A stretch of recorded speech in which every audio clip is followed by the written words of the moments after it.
Welcome back to Beyond the Monsters. This is part 2 with Trevor Beaman. Made it.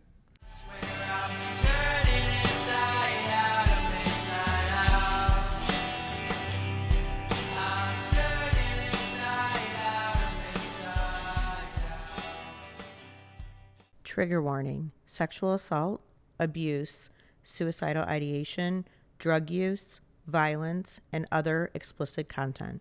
Part 2. Right. So we left off as in my master's program at Fort Bragg, and Yes. drinking a lot more wine and writing a lot more. And I find myself on, this 3 days of alcohol binge drinking. And I find myself at the hospital trying to decide, like, what choice am I going to make at this day? And is it to me to, like, go on these drop zones out where all the paratroopers drop out and somehow kill myself, or walk into the ER and, like, ask for help? And I remember being in my car, and I was in my wife's Volkswagen Jetta, and I was listening to all these, like, bluegrass sad ass songs, and it's like Mumford and Sons is playing, like, The Cave, and I'm just like, man, like, this music has just got me down. I'm drinking vodka out of a bottle, and I'm crying, like, like I can, like, just like when I was 12, I can feel, like, my face, everything's wet. So I can't stop crying because I'm thinking about what it was like to be a kid. I think about what it's like going to war. My daughter, she's about a year old at this time. Been married almost 4 years. 5 years at this point. And I don't feel any love for any of it. I just have this sadness and deep anger in me that I want it all to end. I want the pain in my body to end. I don't see the value of living at this moment, of being drunk, sad music.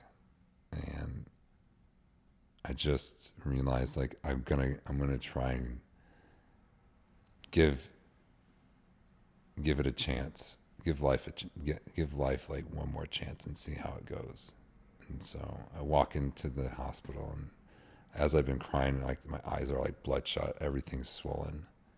And this little nurse, almost the size of, like, my mom, she just looks up at me and goes, "You need some help, don't you?" And once again, it's like, yeah, if someone was there again. And they put an IV in me and gave me fluids, and once again, this is like around Thanksgiving, October, November, that life was hard. Oh, and hard enough I almost took my life. And I was, placed in the psych ward for 3 days, and I talked about how much I drank, and I talked about substance abuse, not so much shooting up. I didn't really talk about that. I didn't open that up too much, to be that vulnerable at that moment.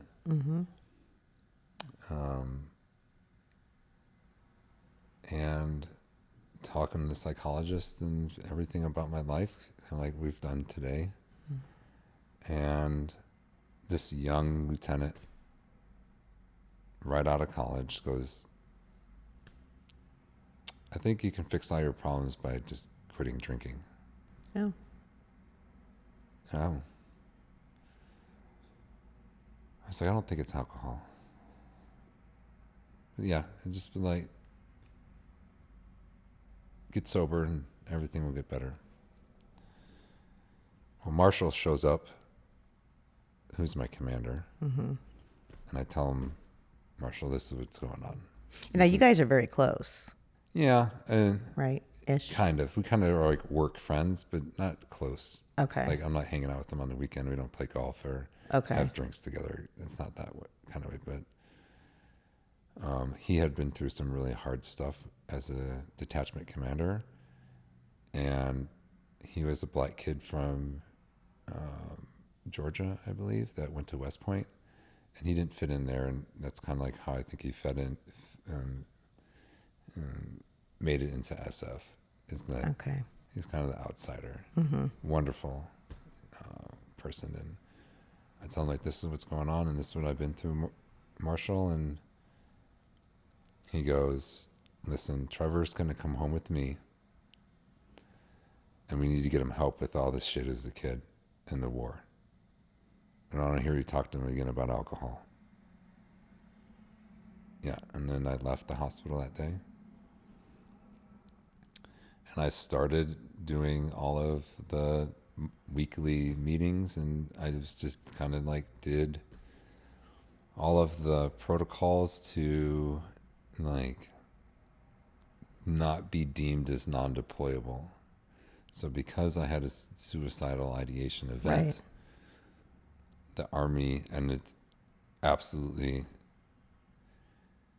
is okay with their decision to say like, hey, I don't think you should go anywhere for a year, and that you shouldn't fire guns, you shouldn't jump out of airplanes. Like at the time I was really pissed Right. because in my heart, I'm like, I'm going to go get help. Just like everyone's telling me to go get help, and there will be no consequences. Right. There is. And it's to cover their ass. And it's valid, and it's real, and it's okay. Don't be upset about that. Do you think that that's why a lot of people don't ask for help in the military because of the consequences? Yeah, guys want to keep doing the same job in the Army. Right. It doesn't mean the Army wants to get rid of you. That's it. I want to keep doing this specific job in this specific room that go to specific countries to do an exceptional job. Right. I want to keep doing that. I don't want to go to managing or training things. Okay. Which takes a little bit more time to engulf and understand inside me. But what I get is that I have to show the boys that you can ask for help and go back. Right. So even though I wasn't serving me at any point at this moment, I'm doing it for everyone else. It kind of goes into like, I'm going to go say something for other people. I'm going to go fight for other people. Right? I'm still not at the point where I'm fighting for myself yet. Right? And I do it. I go back to group after finishing my master's degree, and because I did that, they asked me to go to Africa on a single person deployment to work with the French Special Forces in this small country called Burkina Faso. It doesn't really matter for the story, but I had to get a waiver from my commander to go because I was still within that 12-month period. Okay. And because I was doing all the behavioral health, mental health meetings, and I was showing progression from that event of wanting to take my life, that I showed the USASOC psychiatrist, the guy basically who oversees like approvals for these waivers, is that like, you have done the work. I can see that you are getting better. We will approve you to go deploy. So you showed progression and right. doing better. So showing up for yourself or for the Army or for your team, and there's data to prove it, we'll let you go again. And so I was able to go. My son, Benjamin, is born in August, and I leave in October. Oh. Wonderful. I right before I leave, it's of course October, right? Again, and in North Carolina, it's there's these festivals and farms have corn mazes and things as such, and I'm on this big like trampoline. That's like what do you call it? Like a pad that you can like jump on these farms kind of thing. It's Like like a an air mattress. bounce house type yeah, thing? but it's not. But it's not that. It's like it's just like a plastic piece of whatever. I'm bouncing on this thing with my daughter up and down, right? And I see her hair like flying around, Yeah. and I'm like, "This is great." I see my wife over there, and she's holding our son, and this is awesome. But then I like double bounce her on this thing, and she flies in the air, and she lands on her leg. Oh. And I just see her face turn red, and then I hear the screaming. I look at my wife, and I kind of like look away real fast, and she's like, "You just broke her leg, didn't you?" Oh, gosh. I'm like, "No, she's gonna be fine." So the next day, I take her to the hospital, and she has a broken leg. Oh, no. A week later, I leave. So I left my wife with a 2-year-old with a broken leg and a 2-month-old. Shit. And so I go there, and it's a quick deployment, but there's something that happens there that I realize that it's time to make a change in life. We get a mission to go find one of the high value targets in Mali, and I'm watching the video of this insurgent terrorist shooting at the French helicopter, and all I see is like this explosion, and I thought he had like a suicide vest on, but really it was one of the grenades from the helicopter hit him in his face and blew his like face off. And I'm like, I'm watching this and I'm thinking about my kids, and I was like, I'm just not in the business of killing people anymore. Like I can't do this. I was like, I was in the hospital, I got better, and I can't do it. I got to find something else. And luckily, not luckily, but I got hurt. I hurt my back working out, and I got sent home early. And as soon as I got home, I talked to the commander and the sergeant major, and I was like, I want to go to SWIC, which is the training school, that the pipeline for the Green Berets to go through. And I said, I want to go to Key West and be a dive instructor. And I'm gonna do whatever I can to get there. And so I got home in January, and in July we had moved our family to Key West. And life has a way of changing on you. Sure Kind does. of when you live in a new place, you kind of see the world a little different, because when I was gone in Africa, I didn't realize how much my wife was doing. She'd quit her job. She was home alone. We didn't have any family around. And this woman just never spoke about how hard it was and how it was to manage the kids, and never said a damn thing. She was just proud that she had a husband that was alive and that was doing something awesome. And she was just happy I was around. But I wasn't fully understanding of what she was going through. Right. I didn't have the empathy or the realization of it. So we moved to Key West, and it's a lot of work to work down there. It's understaffed, a lot of hours. I bet. This school is Special Forces Dive School is very, very intensive, 6-week school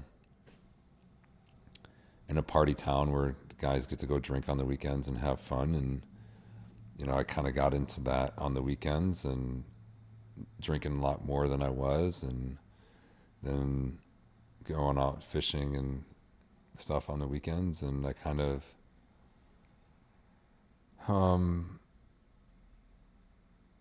fell into this old routine of just getting by and just the day to day and just living. And then I meet my friend Curtis Cullum while I'm there, and my wife goes to the CrossFit gym and she's working out and she makes all these friends. And so because she makes friends, I have friends, which is really nice. Thankful for her for that, because I don't have anybody in my life if I didn't have her. She seems to make my friends for me. Kind of happens.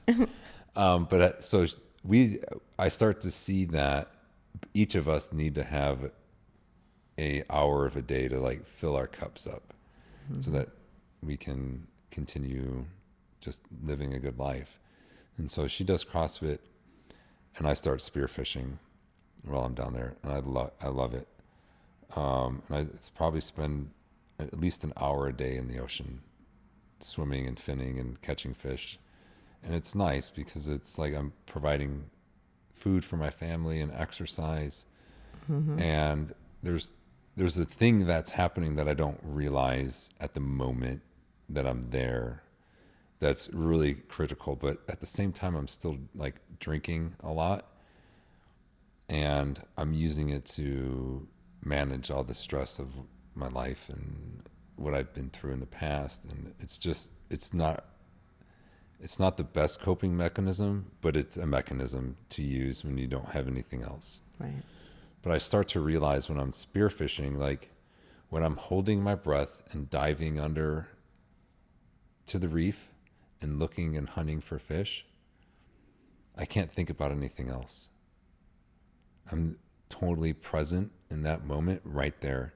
There's no past and there's no future. It's right now. And it took me about 2 years of spearfishing to see this like accidental mindfulness was happening.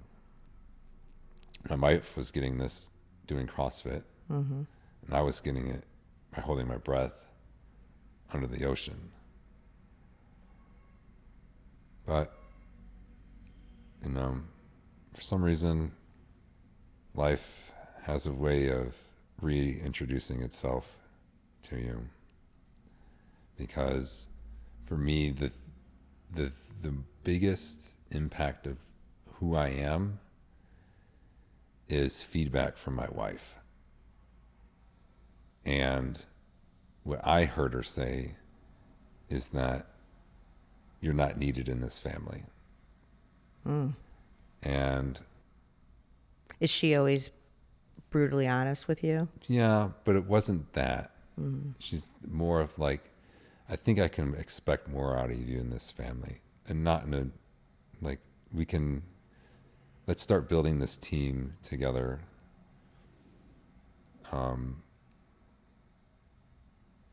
And all I heard is that you're not good enough. If that's not what she said though, but that's all I felt.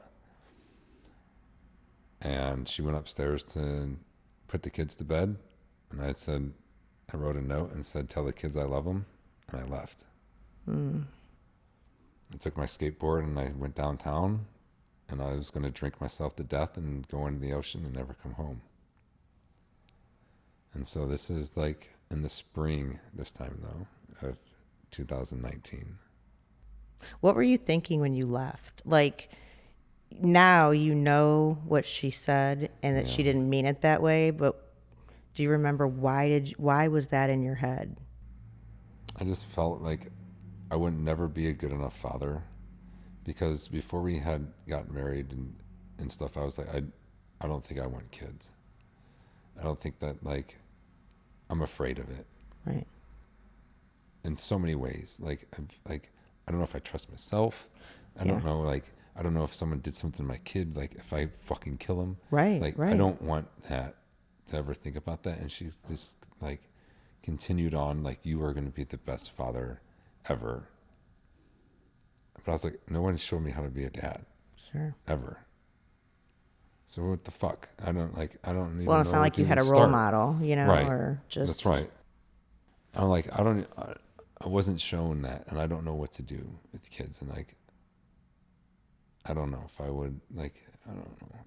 And she's like, you are an amazing person, and I think that this would be really good for you. And I'm like, "Oh, okay, fine." Not like that, but yeah, yeah. like, I conceded to you. You convinced me that yes, that is true about who I am. And so she's the one thing that when I feel as if like she's judging me or telling me something, like it's the one thing that like cuts through me. Mm-hmm.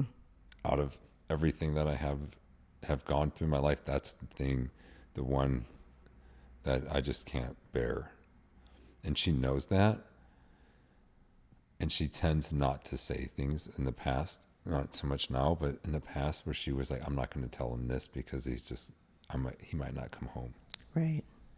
And so now she lives with a guy that she can't be fully open with about how she feels about anything, because she's afraid that it's going to Yeah. like, something's going to happen to me where I'm just going to like hear it as like, you don't belong here. Right. You don't deserve to live. Get out of our house. And there's none of that ever happening. So she's probably tiptoeing a Yeah. lot. So now she's doing that all the time. Mm-hmm. And she's like, I can't take it anymore. And so I get hurt on a dive because I got a hole in my heart, whatever. It doesn't need to be too serious conversation there, but essentially they tell me that I have to go to rehab because I told the doctor that I had this event that I was, because my wife's calling everyone, where the fuck is Trevor? And so like, we have friends that are police officers, friends that are at the dive school, all of them are in Key West trying to find me. Oh, geez. Right. And they Yeah. like, come the fuck home. And I'm like, okay, like, I'm tired of it all, man. I'm just, once again, it's like 3 or 4 years later, I'm like, the same feelings are coming back. The world is dark. I'm drunk and I don't want to live. And I come back home, and it's just, so it gets reported that this happens. So as a diver, you can't have like alcohol abuse disorder on your record without treatment. Okay. So I have to go to a treatment center because of this. But then I get hurt on a dive and they find out I can't dive anymore. And I was like, fuck that. I'm not going to rehab. Right. Right. I don't need to go Right. because I can't dive anymore. Right. And the doc looks at me with this sly, he's like, come the fuck on, Trevor. You got problems. Go get help. Fine. Hands up. You're right. I'll go back. I go to rehab the 14th of July, 2019. And I'm there for about a week in this cover your ass Army Navy program that they sent me there for 2 weeks. That was going to do like a total of like 8 hours of training about alcohol, drugs. And I'm like, I'm going to be here that long and I'm going to get that much hours of one-on-one training. Like, this is bullshit. Pissed. Like, you took me away from my family for this? Right. No. And I'm mad as all. And I don't get very upset or angry. Mm-hmm. But I was like, I just started doing the math in my head. I was like, no, this doesn't work. I don't like this. And then I'm just like, you took me away from my kids for this. And then I'm mad. And now I'm sober. And I have free time. And I'm driving around Jacksonville, Florida in my car. And all of a sudden I start to feel exactly how I feel and have felt when I was 12 again. And I was like, Just out of nowhere. Sober. This is the main point here. Because usually since I was 12, it happened because I was drinking. Right. And I hadn't had anything to drink. And it was more powerful this time than just like it was when I was 12. I was like, I'm in so much pain. I've been through so much stuff. I just can't bear it. And the love that I had for my kids, this life, my wife, was all gone. I didn't feel it. I was like, I'm going to drive my car into a tree as fast as I can without my seatbelt on, and I'm going to kill myself. I'm done with all this. I'm done with this fucking life. But I was like, and once again, I'm like, it almost feels like a cry for help when all these things, like trying to finally find the right answer. It feels that way a lot. It's like I'm doing these things just to fucking help me kind of thing, right? But it's in like 4-year like increments. And so I go to the counselor and I was like, listen, here's what's going to have to happen today. I was like, if you don't get me into the hospital right now, you're never going to see me again. Can we do that? It's like, all right. And I got admitted into the hospital, another psych ward visit. And This is Florida, right? Yeah. So were you getting Baker acted? No, I didn't. Well, I mean, I guess you can, but it's self-Baker Act. Yeah. It wasn't that. It's self. Yeah. Baker Act is like when someone else thinks you're going to harm yourself and you can't do anything about it. I was like, You're I'm straight telling myself. them. Yeah. Yeah. Put me here. So I got put in a safe place for a few days. And while I'm there, my friend Curtis kills himself. And I'm on the phone with my wife. And she's like, he shot himself. He's dead. I'm like, fucking, are you kidding me? So I'm like, well, he knew I was safe. Son of a bitch. And so a little bit there happens to fall into me about like one of us is going to have to die. It was him or me. To kind of justify what happened in my own like brain. And so I'm in a psych ward. My second best friend just killed himself. I'm all alone. Like they take all of your like things, and I'm just like, I got it. I need something more than what's going on. And so there's a doctor there that's like, oh, I see all this stuff.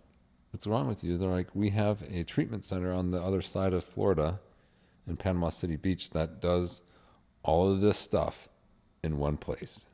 Do you want to go? Yeah, let's go. Fuck. Why not? Why not? Yeah. So I get admitted into an inpatient program, and I do all the cognitive behavioral therapist stuff, therapy. I do mindfulness training. I do peaceful visualization stuff, but the biggest piece is EMDR I do. And this, eye movement desensitization stuff, it's essentially, it's like you're going to talk about and write about all the things that you've ever been through in your life. And you're going to because they're become so vivid in your brain, they are going to put you in a sleepy trance-esque thing, REM, eyes moving thing. Mm-hmm. It's going to bounce back and forth.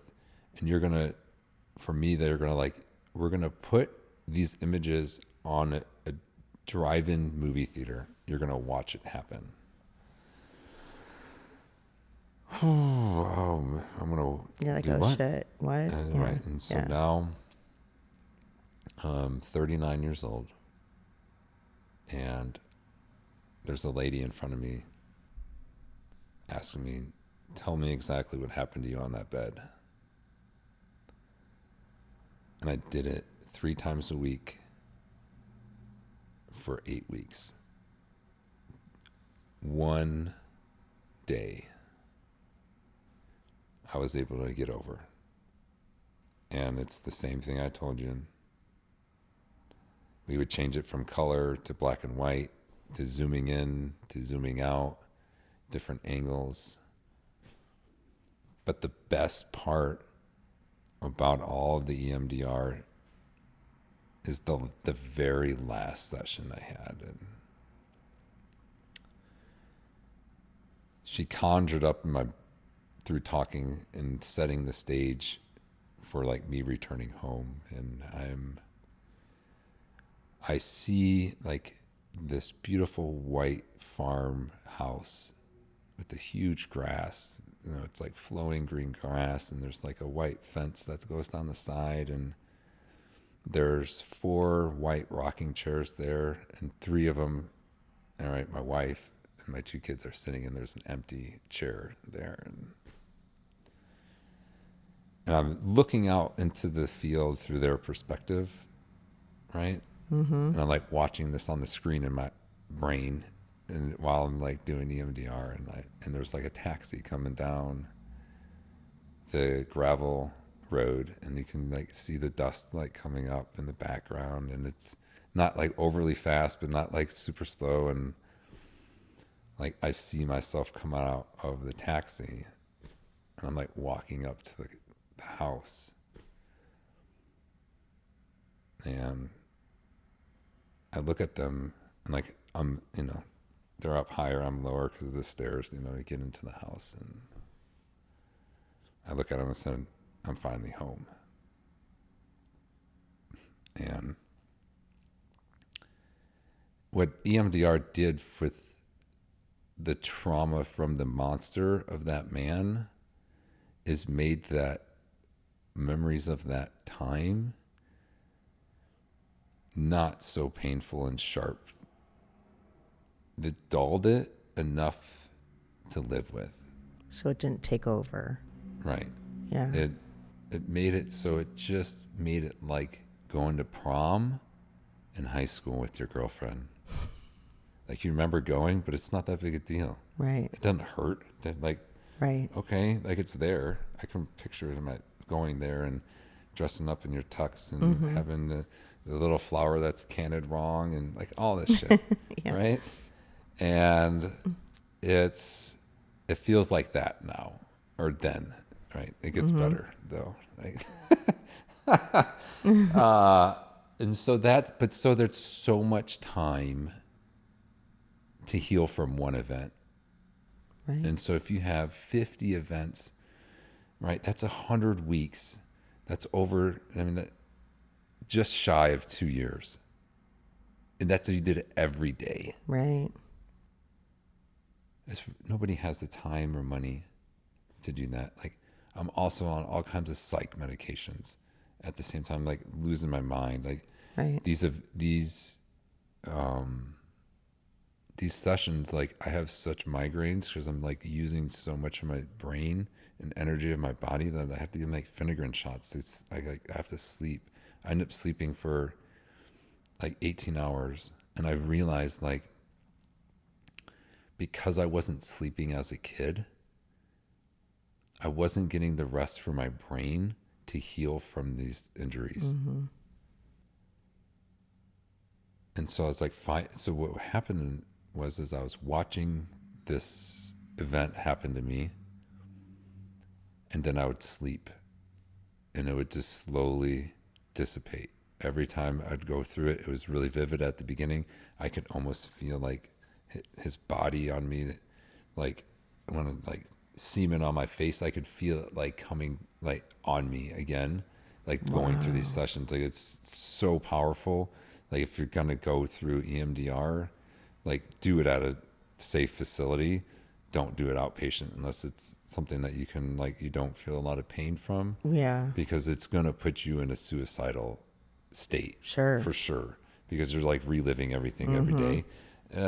And it's heavy and it's hard, and you got to get sleep, and you got to eat good food, and someone has to watch over you. Right. And we did it. And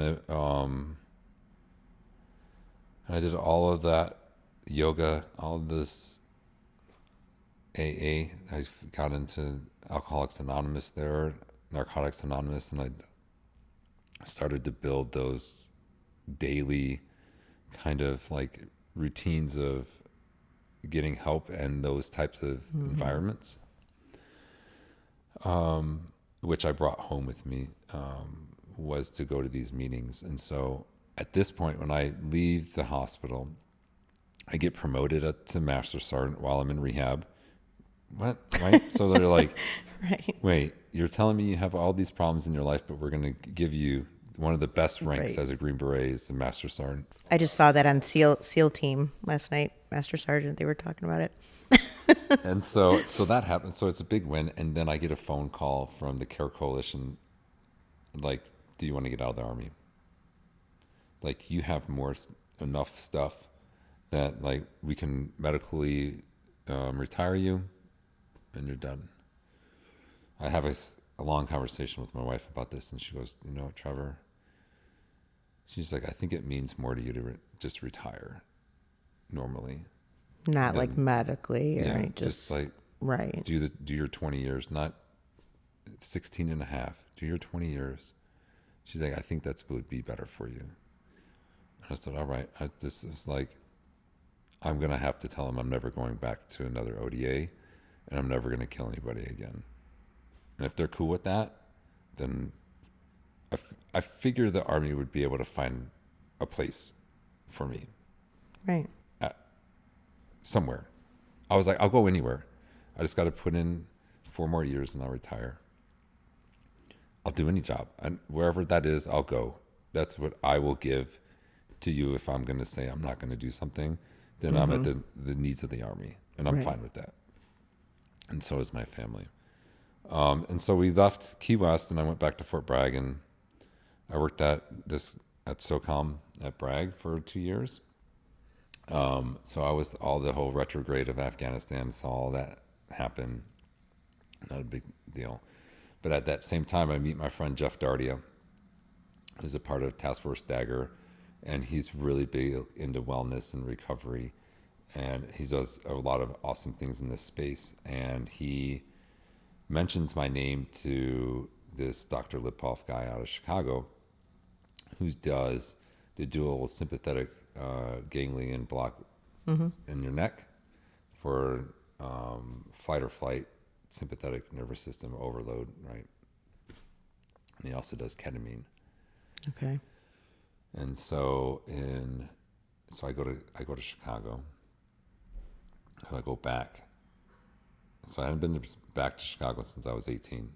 So I go back to Chicago. I actually have to go to an Amen clinic that's up in Northbrook, which is the neighborhood north of where I grew up. And I actually have to drive by the trailer park and the church. Were you worried about triggers? Yeah. But this is before, so I go up there to get my brain scan. I'm just driving through, and I'm like, man, I tell myself, if this is going to be the end, I have to say goodbye to all this stuff. And so I intentionally went by to say, I'm done. I'm completely done with all of this in my life. And so, and then that Monday morning, I got my first infusion of ketamine. And it was one of the most wonderful things I've ever had happen again, right? So there's, first off, right, setting up an IV to be put into my veins is exhilarating again. To watch medicine going through my veins like it had done before by myself, I was like, yes. Right. This goes back to the first time anyone ever touched me, to the first time I ever stuck a needle in my arm. I'm like, this is going to be, I love it. And I'm addicted to it, just the prick into my veins. But then the ketamine warms you up like my mom or my wife taking out this warm blanket out of the dryer on a cold day, rainy day, and she like wraps our kids up in it, and I can just see how comfortable it is. It's exactly the same feeling of like mom's taking care of me, and it's great. It's the same thing as what heroin does and other opiates. It makes, that's the beginning, like the first, like awesome. So you feel this warmth all over your body, and then all the pain in your body goes away. Your knees, back, elbows, all of it. Pain is gone. The same drive to get high is I want to take away all the pain. But as the ketamine gets into your body, it starts to elevate you as a person, right? It starts to elevate you, and your soul and your mind starts to almost feel like it's coming out of your body. And then, so you feel out of place, right? So your body feels catatonic in a way that you can't move around because that's what the dissociative aspect of ketamine has in it. And then if you close your eyes just a little bit, you start to wander into the Milky Way, at least for me. And so you're not like panicking at all because no, you don't have control, right. or okay. And the total time is only like 45 minutes. Okay. But it feels way longer than that. Like time slows down, and it's all in your brain there. I didn't have a therapist. I didn't have anybody in the room with me. I was all alone. I'm grateful that I've been through years of therapy to be able to talk to myself through this and see the images in my mind and be able to navigate the horrors, the awesome back to horrors, like, are happening like really fast. Right. You're getting like images like bah, bah, bah, bah, bah, bah, bah, and you're trying to process it all at once. And then you get to this calmness of like, I felt like I was in like a astronaut suit with a surfboard on a wave in the middle of space. Okay. Yeah. But all of the text messages, emails, all the things of life went away. I was the only human being on this earth. But then it feels like all of the roots of all the trees are connected to you. Every living life being there is intertwined into who you are. And at that moment, I finally like look at myself and say, you're worth living and you're worth loving. And that's the moment where I recognize that like my life is worth living for, and that I got to take care of me for the first time. And I was like, that's it. I see it now. I see that I'm capable of loving myself, which I didn't have. That's the first time you felt that. Yeah. And it sucks that a drug had to do it. And I hate that. Yeah. But And I want my kids to feel loved without drugs. yeah, but they have a whole different upbringing. Yeah. You know. Exactly. And they have you, a person who has lived it. It's the generational change. And to know I made the difference. I made the change. And it wasn't alone. Mm-hmm. I had a lot of people that helped to get there.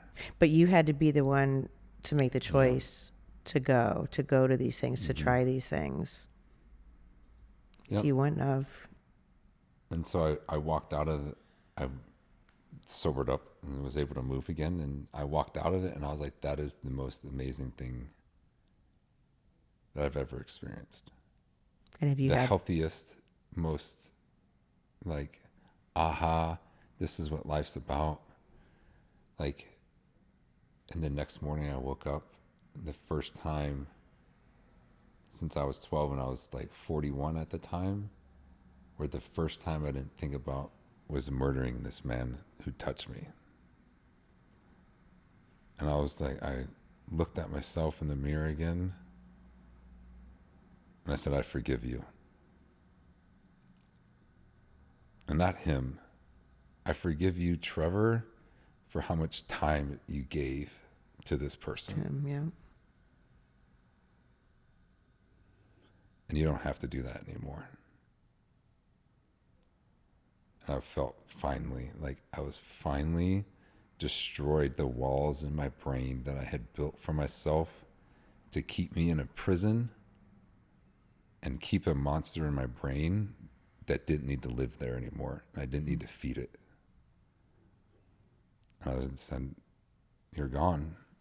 You won't be in my life anymore. And I had to say, like, I love you. Thank you for this, but it's time to move on. And so then I got another infusion, and as the days went by, it got less and less intense and stuff. But I did the dual sympathetic reset ganglion block on my right side first, and then my left. And what that allowed is like being way far hyperarousal to kind of like reset. Right. And it allowed me to like take a real deep breath with tools of therapy to implement into my life. Right. That is, I think, can go on for a lifetime, but year by year, I can feel like just being a man, I guess, is there's testosterone in my body, and I think it just naturally you have this desire to be a protector. And I think that reset kind of goes back somewhere in the middle where because I think it pacifies you a bit for a little while, Right. where you don't want to really just be a fighter or anything like that. You just Right. kind of just want to work on self and just be kind of peaceful, at least peaceful inside. You needed that. And then it kind of elevates back to where you should normally operate at. We left there, and then we moved down to Destin, where we live now. And this last little bit has been a really awesome time to say goodbye to the Army, to really grieve my career, because I didn't want to spend my retirement saying goodbye to a job that I was no longer in. So Well, it was so much a part of your identity, for so long. So then this identity crisis happens, right? That's a thing, right? It's why like at 40, like why are you having what's going on? Yeah. It's I think you've looked at your 20s and 30s and said like you did this awesome job, high performing job, whatever that is, and then now you're going to move on to something different, and you have to grieve that last portion of your life. And then we're going to go be something new. I think that's fair and valid. And I just don't want guys not to have the hope that they need to say goodbye to that job. Because for the transition. And I don't think you can do it alone. Right. There's too many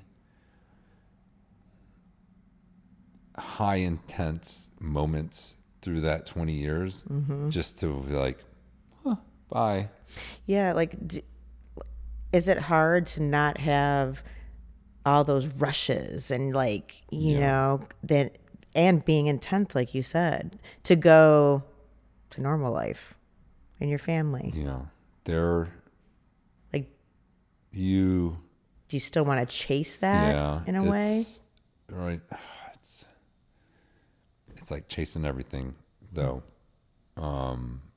You wish you could go back to do some things. The way that feels is wonderful. To be able to help people again, to fly in helicopters, to shoot at bad people. Like I feel you can miss it. Or you can say goodbye to it. And I'm not going to miss it. Because there's other things to exhilarate you in life. You just got to be willing to see it. You have to be open to it. And maybe you got to become a part of something else. Right. Maybe you haven't opened your heart to humanity yet. Maybe you need to write a book. So here, I'll tell you, write a book, right? Write it is if you're going to write a book, write it for other people. Don't write a book for yourself. Mm-hmm. This wasn't therapy for me. This was so that other people don't feel alone Mm-hmm. in their life. So that, because I didn't have anyone as a kid, so I could be like, who's gone through something like me that is a high achieving person Mm-hmm. that has become wonderful and is open and honest and Yeah. real about all the real deep feelings about, like, it felt really good to be abused. Like, I wanted it to happen. But I was 10. And it was the only attention you were getting. Yeah. And as a child, like, I thrive on being seen. Mm-hmm. And for just so long, I I think most wasn't. people do, right? Yeah. Everybody wants to be seen. Yeah. I mean, it's like you're playing football in 7th grade and you make an awesome play and recover the fumble to win the game, and you look over to the sideline and your dad's not there. Mm-hmm. Like, how many times I got to keep looking at the sideline and he's never there before I stop? And that's kind of like what happened, is that my family just stopped being there for me. Mm-hmm. But other people were. I love that. And it feels really good to be a part of a community that care about who you are. Mm-hmm. And it's from, going to concerts, it's going to the CrossFit gym, it's going to the beach. Mm-hmm. It's, for some people, maybe it's going to church. Right. But you got to surround yourself with people. Right. You got to go find something you're bad at to be good at again. Learn something new. Mm-hmm. If you need a place to talk, like, there's AA meetings and They're NA meetings. everywhere. If you can't afford therapy, like, that's a good start. Mm-hmm. Like, just go and be around people Right. that want to change their lives. Yeah. And learn how to tell your story. And a lot of people, they're afraid to tell their story, and AANA, you can just listen. Yeah. They can start by listening. The best piece of advice I have about you thinking that anybody cares about your story is that they don't. Because most people just want to care about themselves, Mm-hmm. which is really important. You must care about yourself. Right. But people want to, like, if you've been, I don't know how long we've been talking for. I've been talking for a while. Yeah. And so if you can do that, if you can finally get to a place where I'm going to tell some stranger, like, the one advice my mother gave me that I hold deeply in my heart, she goes, Trevor, she's like, you're never going to get over this abuse until you can walk up to any person on the street and tell them exactly what you went through. And I think there's a lot of truth in that. Yeah. It's that, stop being afraid to talk about your life. Mm-hmm. Stop being afraid to talk about the things that hurt you.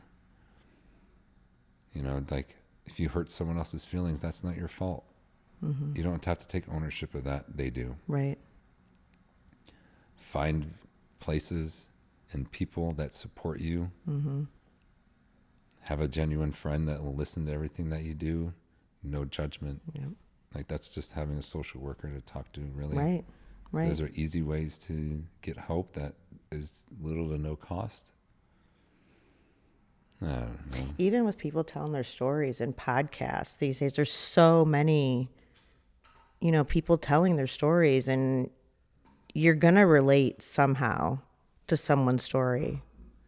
The podcast phenomenon to me is, in a time of the world where men are taking a step back a bit to come around the fire with each other, no matter what the subject is, that men are talking. Right. And I feel like women are getting to have their time right now to shine.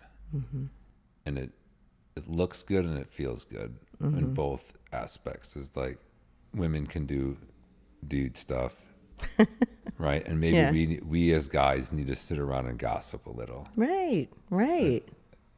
You Get guys are better actually at pretty good at it. get better at Yeah. talking, Yeah. guys. And Yeah. also, but the most important part is like, let's listen. Let's feel what these guys are saying, Right. because there's a lot of power in it, and it's cool. And so, my son Benjamin's 8 and Eleanor's 10. My wife is wonderful, and she's put up with a guy that has had a hell of a past, but we decided together as a team that we were going to raise a family together no matter what, and that we want to share these hardships with our kids, and about where and we're not to be touched in Absolutely. inappropriate actions. And like, in my household, we don't keep secrets, Same. because that word is something that can be misconstrued and things like that. So we just really just have surprises for each other, and just have adult conversations with little ones. Right. I think they're old enough, and if you do a good job explaining things, like, there's a lot you can talk about to protect them. It's way better they learn from you than somebody else. Yeah. And so don't be afraid to talk to them, and I don't know, life's pretty cool. You did mention something I don't think we've talked about yet, that the waterbed comes back around. Yeah. Do you still want to touch on that? So this is how having your own children after being abused affects you, and how trauma comes back to haunt you no matter what you do. And I'm going to tell you this for a reason, is that, like, no matter how much work you put in, it's always going to come back. And potentially every day. The first time I was abused was when I was sleeping in my parents' bed. And so every single night that I put either my daughter or my son to bed, I think about what was my stepfather thinking the very first time he touched my body? And why did you do that? This innocent heartbeat of a child that loves you and is trusting you to protect him, that you took advantage of him for your own pleasure. Every single day, I lay down with my son and I'd say, how could you do this to me? And there's nothing I can do. Has it made you extremely overprotective? No. Not like, I don't, like, you can't go in other people's houses, or you can't have sleepovers or anything like that. There's a conversation before they leave about, you're going to go here, there's other adults there. Like, we don't let other people touch us in any way, form. Like, there's, like, you have your private, and you feel uncomfortable, you can always come home. Like, there's all this conversation all the time. See, you're farther along than me.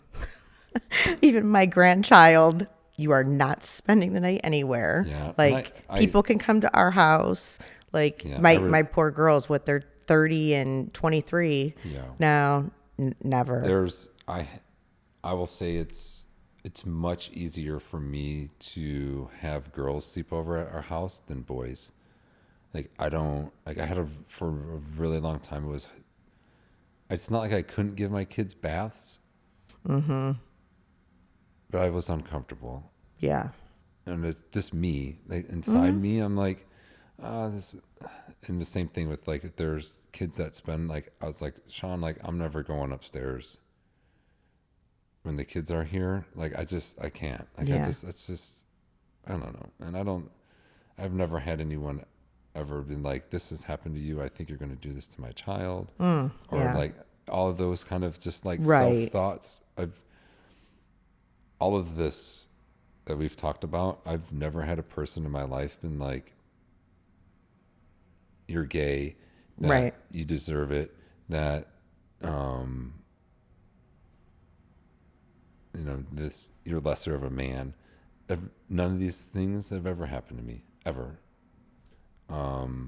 I always worried more, like even if I knew the parents, or even now if I know the parents well, I always worried more about other friends who are staying, brothers, sisters, or uncles, or but that's my whole thing.